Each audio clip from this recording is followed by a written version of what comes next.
SC मोटरजवळ Mahavir नगर म्हणून आहे आणि सापाला इथं किती वेळ झाला साप दिसायला मॅडम तुम्हाला?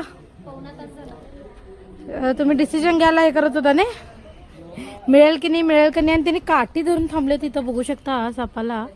तर ठीक आहे, पटकन रेस्क्यू करूया.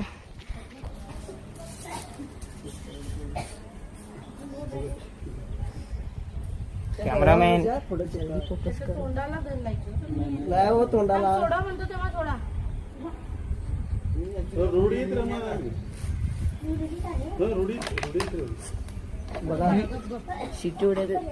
शिट्या लिया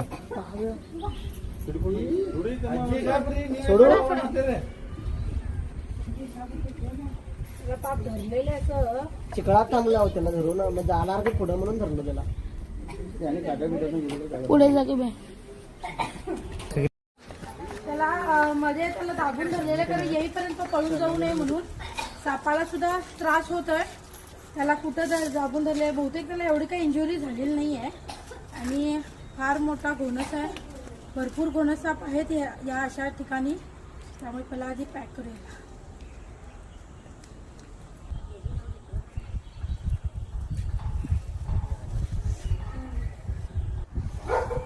असं असतंय म्हणजे लांबच्या गावाला वगैरे कॉलला जाताना प्रॉब्लेम होतात, कारण तो साप पण तेवढा वेळ थांबायला पाहिजेत आणि सापापेक्षा लोकांना पण धीर नसतोय, कारण तो पळून जाईल हे होईल ते त्यांचं पण बरोबर आहे. पण अशा वेळी काही करता येत नाही, कारण आम्ही लांब असलो तर उडून थोडी येणार आहे.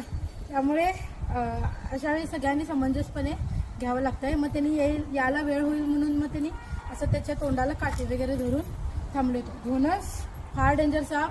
रसल वायपर आफ्रिकन मांबानंतर याचा नंबर लागतोय चावण्यामध्ये. फार खतरनाक पद्धतीने चावतोय. हेमॅटोक्सिकेचा वेनम असतंय. नागाला तुम्ही घाबरता, नागापेक्षा डबल विषारी असतोय हा. त्यामुळे फार डेंजर. मुलं वगैरे इथं लहान मुलं दिसतात तुम्हाला, मुलं वगैरे कुठं पण गवतात जातात, खेळतात. गवतात हा शक्यतो जास्त प्रमाणात राहतोय, स्क्रॅप मटेरियलमध्ये वगैरे हा राहतोय साप. त्यामुळे सावधानी सगळ्यांनी घ्यायला पाहिजे. चावायचा चान्स सुद्धा सोडत नाही असा.